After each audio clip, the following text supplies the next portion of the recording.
Hello everyone, welcome back to my YouTube channel friends. आज के video में आप सभी का एक बार फिर से स्वागत है।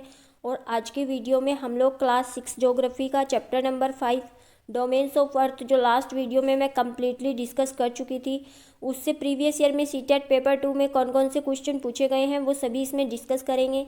तो चलिए स्टार्ट करते हैं बिना किसी देरी के। हमारा पहला क्वेश्चन है, निम्नलिखित में से कौन सा स्थलमंडल की विशेषता नहीं है। तो स्थलमंडल की विशेषताएं हमें बतानी है। पहली विशेषता, स्थल आकृतियाँ महासागर की सतह पर भी पाई जाती है। तो ये कथन बिल्कुल सही है। मैंने आपको बताया था कि ये मान लीजिए पृथ्वी का एक भाग है, तो यहाँ पर जो आपके कॉन्टिनेंट्स हैं और जो आपके ओशियंस हैं, ये दोनों ही आपके लिथोस्फीयर में पाए जाते हैं। और जो ये आपका ओशियन होता है, इस ओशियन की सतह पर जितनी भी आकृतियाँ पाई जाती हैं, ये भी स्थलमंडल में ही शामिल होती है। अब इसका स्टेटमेंट नंबर 2 है, इस मंडल में खनिज संपदा भी पाई जाती है। तो बिल्कुल इसकी परपटी पर खनिज संपदा पाई जाती है। क्वेश्चन ये ऑप्शन नंबर सी, पहाड़ पठार घाटियाँ मिलकर स्थलमंडल का निर्माण करते हैं। तो ये स्टेटमेंट भी बिल्कुल सही है कि पहाड़ पठार घाटियाँ मिलकर स्थलमंडल का निर्माण करते हैं। अब इसमें ऑप्शन नंबर डी देखते हैं, पृथ्वी का 97% जल स्थलमंडल में पाया जाता है। तो फ्रेंड्स, ये स्टेटमेंट हमारी रॉन्ग हो जाती है, क्योंकि हमने पढ़ा था कि पूरी पृथ्वी का 97% जो जल है वो आपका ओशियंस में पाया जाता है। तो देखिए, चारों ही स्टेटमेंट एनसीईआरटी से एज इट इज उठाए गए हैं। तो आपको एनसीईआरटी पढ़ना मैंडेटरी है अगर आप सीटेट पेपर 2 क्लियर करना चाहते हैं। तो अब इसमें क्वेश्चन नंबर 2 देखते हैं। क्वेश्चन नंबर 2 में बताया गया है कि महासागर का जल तालाब झील के शांत जल के विपरीत गतिमान रहता है। तो मैंने आपको बताया था कि इसके जो महासागरीय जल है, इसमें गतिशीलता के लिए 3 प्रकार की गतियाँ जिम्मेदार होती हैं, ज्वार भाटा, महासागरीय धाराएं और तरंगे। तो यहाँ पे आपको इसमें बताना है कि निम्नलिखित में से कौन सा जल का प्रवाह या गति नहीं है। तो जल का प्रवाह या गति में तीनों गतियाँ मैंने आपको बता दी हैं।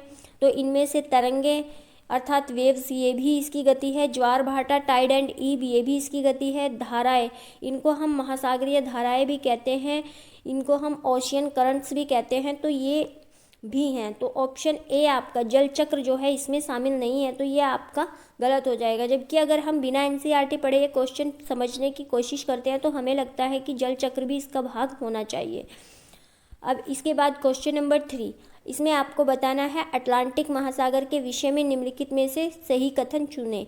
तो आपको अटलांटिक महासागर की विशेषताएं पता होनी चाहिए। मैंने आपको बताया था कि जो अटलांटिक महासागर है आपका, वो जो है आपका एस आकार की आकृति का है, और इसकी जो तटीय रेखा है वो दंतुरित है। और इसके अलावा यह व्यापार की दृष्टि से सबसे व्यस्तम बंदरगाह है, क्योंकि इसकी दंतुरित तट रेखा है। इसी कारण से इसके तटों पर जो है प्राकृतिक बंदरगाह पाए जाते हैं। तो चलिए देखते हैं इसके स्टेटमेंट्स। तो पहला है, यह अंग्रेजी के अक्षर एस के आकार का है। तो बिल्कुल सही है। जबकि आपका प्रशांत महासागर वृत्ताकार और आपका हिंद महासागर जो है त्रिभुजाकार है। इसकी तटरेखा सरल रेखीय तथा निर्बाध है। मैंने आपको बताया कि अटलांटिक महासागर की तटरेखा जो है वो दंतुरित है। तो ये स्टेटमेंट हमारी बी रॉन्ग हो जाती है। अब सी देख लेते हैं, व्यापारिक दृष्टि से यह सबसे व्यस्त बंदरगाह है। तो बिल्कुल ये भी कथन सही है। तो अब इसमें आपको 4 अलग अलग ऑप्शंस दिए गए हैं और ये सभी जो है आपको कंफ्यूज करते हैं। तो आपके ऑप्शन नंबर ए और सी सही हैं। तो ए और सी वाला ऑप्शन कौन सा है हमारा, ये पहला ही ऑप्शन हो जाता है। तो ऑप्शन नंबर ए इस क्वेश्चन का हमारा राइट होगा। अब क्वेश्चन नंबर 4, भूमि की सक्रिय पट्टी जो 2 बड़े भूखंडों यानी 2 बड़े कॉन्टिनेंट्स को या 2 बड़े भूभागों को आपस में जोड़ती है, उसे क्या कहा जाता है।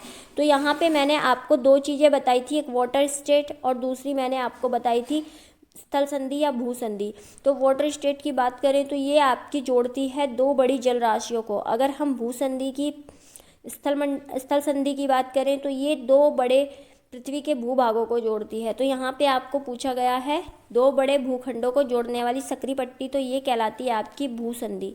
और ये इसका एग्जाम्पल भी था पनामा स्थल संधि। तो पनामा जो स्टेट है वो 2 बड़े भागों उत्तरी अमेरिका और दक्षिणी अमेरिका को आपस में जोड़ती है। अब यहाँ पे 2 टर्म्स और दी गई हैं, द्वीप। तो द्वीप ऐसे क्षेत्र होते हैं जो इनके चारों ओर से जल से घिरे रहते हैं। पृथ्वी के ऐसे भूभाग जो चारों तरफ से जल से घिरे रहते हैं, इनको हम द्वीप कहते हैं। अगर मैं खाड़ी की बात करूँ तो हिंदी में इसको खाड़ी ही कहा जाता है, लेकिन इंग्लिश में 2 टर्म्स इसके लिए यूज किए जाते हैं, गल्फ और बे। तो खाड़ी का क्या मतलब होता है? खाड़ी एक ऐसा भाग होता है जो समुद्र में स्थित होता है और चारों अपने तीन तरफ से ऐसे जो है पृथ्वी से या फिर इस तरह से तीन तरफ से आपके भूखंडों से या भूस्थल से जुड़ा रहता है, तो इसको हम कहते हैं आपका खाड़ी। और खाड़ी भी दो प्रकार की होती है, गल्फ और बे। तो गल्फ जो होती है ये बारीक खाड़ी होती है, मतलब ये जो है संकरा भाग होता है जल का, जो कि तीन तरफ से स्थल से घिरा रहता है, जबकि जो बे है वो चौड़ा भाग होता है और इसको हम बाइट भी कह देते हैं कई बार, और ये जल जो स्थल से घिरा रहता है जल का भाग। अब क्वेश्चन नंबर 5 देख लेते हैं कि जैव मंडल के विषय में सबसे उपयुक्त कथन है। तो मैंने आपको 4 मंडल बताए थे, स्थल मंडल, जल मंडल, वायुमंडल, और जहाँ पर ये तीनों मिल जाते हैं वहीं पर फ्लोरा और फोना, पौधे और पशु जगत उत्पन्न हो जाता है और यहीं पर उपस्थित होता है आपका जैव मंडल। तो जहाँ पर तीनों मिलेंगे और जहाँ पर पशु और पौधे भी उपस्थित होंगे, ये 5 चीज़ें जहाँ पर होंगी वहीं पर आपका जैव मंडल बन जाएगा। तो हम इसके ऑप्शंस देखते हैं। पहला ऑप्शन भूमि, जल, वायु, पौधे और पशु, ये आपका ऑप्शन सही है, लेकिन फिर भी हम देखेंगे पर्यावरण के विभिन्न परिमंडल। तो यहाँ पर जो है पर्यावरण के विभिन्न परिमंडलों को आप जैव मंडल नहीं कहते, बल्कि पर्यावरण के विभिन्न परिमंडल जहाँ पर आपस में मिलते हैं और परस्पर क्रिया करके मानव जीवन उत्पन्न करते हैं, वहीं जो है आपका जैव मंडल फॉर्म होता है। मनुष्य का तात्कालिक परिवेश, ये भी नहीं। पौधे और पशु जगत, पौधे और पशु जगत जैव मंडल का एक भाग है, लेकिन जैव मंडल तभी बनता है जब आपका भूमि, जल और वायु भी वहाँ पर होते हैं। तो यहाँ पे ऑप्शन नंबर ए आपका सही हो जाएगा। अब नेक्स्ट क्वेश्चन में आपसे पूछा गया है बेरिंग जल डमरू मंडल के विषय में, यानी बेरिंग जो वाटर स्टेट है इसके बारे में पूछा गया है। तो बेरिंग वाटर स्टेट आपका मैंने बताया था कि 2 महासागरों को जोड़ता है, आर्कटिक महासागर को प्रशांत महासागर से। और अगर मैं बात करूँ ये अलग किसको करता है, क्योंकि अगर ये 2 बड़े पानी के भागों को जोड़ रहा होगा तो यहाँ पर उपस्थित 2 स्थल खंडों को अलग भी कर रहा होगा। तो यहाँ पे मान लीजिए आपका क्या है, ये बेरिंग जल डमरू मध्य है, तो ये रूस को अलास्का से अलग करता है। रूस किसका भाग है? एशिया का, और अलास्का जो है ये अमेरिका का, उत्तरी अमेरिका का भाग है। तो आप ये भी कह सकते हैं कि जो बेरिंग जल डमरू मध्य है ये रूस को अलास्का से या रूस एशिया को जो है उत्तरी अमेरिका से अलग करता है और आर्कटिक महासागर को प्रशांत महासागर से जोड़ता है। अब क्वेश्चन नंबर 7, विश्व की सबसे लंबी पर्वत श्रृंखला। तो ये हमने पढ़ा था दक्षिणी अमेरिका महाद्वीप के बारे में जब हम पढ़ रहे थे, तो विश्व की सबसे लंबी पर्वत श्रृंखला के बारे में आपको बताया था एंडीज, और एंडीज की सबसे ऊंची चोटी एकांका गुआ भी मैंने बताई थी।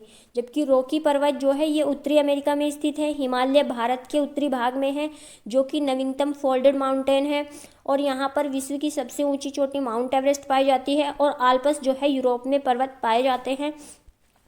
अब हम देखेंगे क्वेश्चन नंबर 8, अटलांटिक महासागर में अनेक पोताश्रय एवं पत्तन हैं। तो मैंने आपको बताया था इसका रीजन भी, और इसका कौन सा आकार था, ये अंग्रेजी के एस के आकार का है, और इसकी तटरेखा जो है दंतुरित है, और दंतुरित होने के कारण ही यह व्यापार के लिए सबसे व्यस्तम जो आपका ओशियन है वो है, क्योंकि इस दंतुरित तटरेखा के कारण यहाँ पर बहुत सारे जो हैं प्राकृतिक बंदरगाह विकसित हो गए हैं। तो ये संयुक्त राज्य अमेरिका और यूरोप के बीच स्थित है, ये कथन सही है, लेकिन ये जो आपका स्टेटमेंट दिया गया है इसका सही रीजन नहीं है। अटलांटिक महासागर में मत्स्य उद्योग विकसित है, तो ये भी सही है, लेकिन ये भी इसका सही रीजन नहीं है। अटलांटिक महासागर की तटरेखा दंतुरित है, तो ये बिल्कुल कथन इसका सही रीजन देता है। तो ऑप्शन नंबर सी आपका यहाँ पर सही हो जाएगा। अब क्वेश्चन नंबर 9, तो यूराल पर्वत अलग करते हैं। देखिए फ्रेंड्स, मैंने कहीं कहीं पे 1 to 3 डाला है, कहीं कहीं पे ABC डाला है। तो इसका रीजन ये है कि ये प्रीवियस ईयर में जिस फॉर्मेट में क्वेश्चन पूछे गए हैं मैंने उसी फॉर्मेट में एज इट इज इनको कॉपी किया है। अब हम नेक्स्ट क्वेश्चन देखते हैं, यूराल पर्वत अलग करते हैं। तो मैंने आपको बताया था कि यूराल पर्वत, आपका कैस्पियन सागर और काकेशस पर्वत, ये 3 चीज़ें जो हैं यूरोप को एशिया से अलग करते हैं। तो यहाँ पे हम ऑप्शन देख लेते हैं कि यूरोप को एशिया से अलग करने वाला कौन सा है। तो ये देखिए यहाँ पे ऑप्शन नंबर डी में दिया गया है कि एशिया को यूरोप से अलग करता है। अगर मैं बात करूँ अफ्रीका और यूरोप को, तो अफ्रीका और यूरोप आपस में जुड़े हुए हैं वैसे तो, लेकिन इनके बीच में भूमध्य सागर पड़ता है। और उत्तरी अमेरिका को दक्षिणी अमेरिका से जो अलग करता है ये क्या करता है, ये करता है आपका पनामा जल संधि। पनामा जल संधि इनको जोड़ती है। और अफ्रीका और एशिया को क्या अलग करता है? तो अफ्रीका और एशिया के मध्य में जो पड़ता है आपका, वो पड़ता है अरब प्रायद्वीप, और इसमें या फिर हिंद महासागर भी आप कर सकते हैं, क्योंकि अफ्रीका और एशिया जो है वो स्थलीय रूप से जुड़े हुए हैं। अब हम क्वेश्चन नंबर 10 देखते हैं। देखिए फ्रेंड्स, इस चैप्टर से कम 20 से 25 क्वेश्चंस पूछे गए थे। मैंने यहाँ पे 15 क्वेश्चन को शामिल किया है। ये चैप्टर भी बहुत बड़ा है, आप थ्योरी में पढ़ ही चुके हैं, 2 पार्ट्स में बनानी पड़ी थी, और इसके क्वेश्चंस भी आप देख ही रहे हैं कितने सारे क्वेश्चन इससे प्रीवियस ईयर में पूछे गए हैं। अगर आपको ये रिलायबल लगता है मेरा इनिशिएटिव, तो चैनल को लाइक, शेयर और सब्सक्राइब जरूर करें, क्योंकि इससे मुझे भी मोटिवेशन मिलेगा। हैंड रिटन नोट्स में बनाना इनको उतना भी आसान नहीं होता है, लेकिन चूंकि मुझे लगता है कि हैंड रिटन नोट्स से हम लोग बहुत अच्छे से अपनी स्टडी कर सकते हैं, इसीलिए मैंने इनको हैंड रिटन नोट्स में ही आपको प्रोवाइड किया है। तो क्वेश्चन नंबर 10 हमारा रिलेटेड है आपके अटलांटिक महाद्वीप पर स्थित शोध संस्थानों से। तो यहाँ पर भारत के 3 शोध संस्थान मैंने आपको बताए थे, मैत्री, दक्षिणी गंगोत्री और भारती। तो मैत्री और दक्षिणी गंगोत्री के बारे में यहाँ पूछा गया है। मैत्री दक्षिणी गंगोत्री नामक शोध संस्थान निम्नलिखित में से कौन से महाद्वीपों में स्थित है? तो ये आपको मैंने बताया था, हमारा जो निर्जन महाद्वीप है अटलांटिक, जहाँ पर कोई भी ह्यूमन नहीं रहता, जो वर्ष भर बर्फ से ढका रहता है, तो ये है हमारा अटलांटिक। इसका ऑप्शन नंबर 4 सही हो जाएगा। अब क्वेश्चन नंबर 11, निम्नलिखित में से किस परिमंडल में मानव सहित जीव पाए जाते हैं जो बहुसंख्या में भूतापन के कारण प्रभावित होते हैं?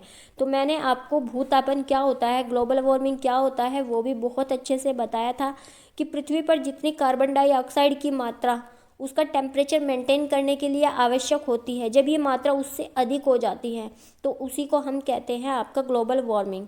और इसकी वजह से हमारा जो जीवमंडल है वो बहुत बुरी तरीके से प्रभावित हो रहा है, तो इसका ऑप्शन नंबर 2 सही हो जाएगा। नेक्स्ट क्वेश्चन देखते हैं। स्थल का वह सकरा भाग जो 2 बड़े स्थलीय भागों को एक दूसरे से जोड़ता है, उसे क्या कहते हैं? ये क्वेश्चन हमारा रिपीट हो गया, तो इसको हम स्थल संधि कहते हैं, लेकिन यहाँ पर इसके ऑप्शंस अलग अलग थे दोनों बार। पिछली बार आपको दिया हुआ था भू संधि और अब दिया है स्थल संधि, लेकिन इंग्लिश में आपको एक ही दे के रखेगा, तो आप इंग्लिश पे भी एक बार फोकस कर सकते हैं अगर आपको क्वेश्चन हिंदी में समझ नहीं आ रहा है। अब नेक्स्ट क्वेश्चन है, निम्नलिखित में से कौन सा महाद्वीप आकार में सबसे छोटा है? तो हमने 7 महाद्वीप पढ़े थे, जिनमें सबसे बड़ा आपका आया था एशिया, उसके बाद सेकंड नंबर पे हमारा आया था अफ्रीका, फिर हमारा आया था उत्तरी अमेरिका, उसके बाद आया हमारा दक्षिणी अमेरिका, उसके बाद आया अटलांटिक, उसके बाद आया आपका यूरोप, और उसके बाद आया आपका ऑस्ट्रेलिया। तो सबसे छोटा कौन सा हुआ? ऑस्ट्रेलिया, जिसको हम प्यासी धरती का देश भी कहते हैं। तो ऑप्शन नंबर ए आपका इसमें राइट हो जाएगा। और इसके बाद हमारा जो आता है वो आता है क्वेश्चन नंबर 14। तो क्वेश्चन नंबर 14 देख लेते हैं। क्वेश्चन नंबर 14 में आपसे पूछा गया है अफ्रीका के बारे में कि निम्नलिखित में से कौन सा जो आपका कथन है वो अफ्रीका के बारे में सही है? तो गोबी मरुस्थल इस महाद्वीप में स्थित है, तो गोबी मरुस्थल इस महाद्वीप में स्थित नहीं है।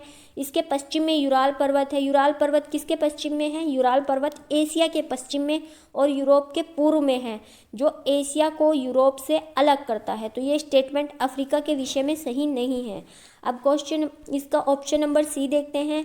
ऑप्शन नंबर सी है कि यही एक ऐसा महाद्वीप है जिससे होकर कर्क, विषुवत और मकर रेखाएं गुजरती हैं। तो ये स्टेटमेंट बिल्कुल सही हो जाता है। जो आपकी विषुवत वृत्त है या विषुवत रेखा है वो अफ्रीका महाद्वीप के लगभग मध्य से होकर गुजरती है, और इससे कर्क और मकर तीनों जो ये हमारी मेजर लैटिट्यूड हैं, अक्षांश हैं, ये इसमें से गुजरते हैं। तो यहाँ पे ऑप्शन नंबर सी हमारा सही हो जाएगा। और ऑप्शन नंबर डी, अफ्रीका का बहुत बड़ा भाग दक्षिणी गोलार्ध में स्थित है। तो फ्रेंड्स, अफ्रीका जो है दोनों ही आपके हेमिस्फीयर में लगभग इक्वली जो है स्थित है, क्योंकि इसके मध्य भाग से आपकी विषुवत रेखा गुजरती है, और विषुवत रेखा के नॉर्थ में आपका नॉर्थ हेमिस्फीयर और इसके साउथ में साउथ हेमिस्फीयर होता है। साउथ हेमिस्फीयर में जो पूर्ण रूप से स्थित है वो आपका है ऑस्ट्रेलिया। और अगर मैं इसी तरह से नॉर्थ हेमिस्फीयर में बात करूं तो नॉर्थ हेमिस्फीयर में आपका उत्तरी अमेरिका है, और 3 बड़े कॉन्टिनेंट जो हैं हमारे उत्तरी हेमिस्फीयर में ही पाए जाते हैं। कौन कौन से? उत्तरी अमेरिका, यूरोप और तीसरा है एशिया। तो फ्रेंड्स, इसी के साथ हमारा चैप्टर नंबर 5 जो है कंप्लीट होता है। नेक्स्ट वीडियो में हम लोग चैप्टर नंबर 6 स्टार्ट करेंगे, और हो सके तो इसको कम्प्लीटली एक ही वीडियो में डिस्कस करने की कोशिश करेंगे। और इसके साथ ही हमारी क्लास 6 की ज्योग्राफी चैप्टर वाइज थ्योरी और प्रीवियस ईयर दोनों के साथ कम्प्लीटली जो है ख़त्म हो जाएगी। आपके पास टाइम है, आप चाहें तो थ्योरी के नोट्स भी बना सकते हैं ताकि बाद में उनको रिवाइज़ कर सकें। और अगर आप लोग ऐसा नहीं करना चाहते हैं तो आप कंप्लीट चैप्टर्स का रिवीजन भी कर सकते हैं, क्योंकि थ्योरी को मैंने पार्ट्स में पढ़ाया है। लेकिन अगर आप कंप्लीटली रिवीजन करना चाहते हैं तो मैंने वीडियोस को मर्ज करके एक अलग से प्लेलिस्ट बना दी है, जिसमें कि आप पढ़ सकते हैं कंप्लीट चैप्टर की थ्योरी, और उससे जितने भी आपके प्रीवियस ईयर क्वेश्चन बने हैं वो सभी भी आप एक साथ डिस्कस कर सकते हैं मेरे साथ, और इसको स्पीड में बढ़ा के भी देख सकते हैं। तो फ्रेंड्स, इस वीडियो को देखने के लिए आप सभी का धन्यवाद, और चैनल के साथ जुड़ने के लिए भी चैनल को सपोर्ट करते रहें ताकि मुझे भी मोटिवेशन मिले और मैं आपकी सीटेट पेपर 2 का जो सब्जेक्ट कंसर्न है वो कंप्लीट करवा सकूं। और विदाउट एनी कॉस्ट आप अपना सीटेट जो है किसी भी पेड कोर्स को ज्वाइन किए बिना अच्छे से क्लियर कर पाएंगे, इतना मैं आपको ट्रस्ट दिला सकती हूँ। अगर आप लोग कहेंगे तो मैं एक अलग से वीडियो भी सोर्सेज पे बना दूंगी कि आपको कहाँ से क्या पढ़ना है। तो थैंक्स फॉर वॉचिंग अगेन।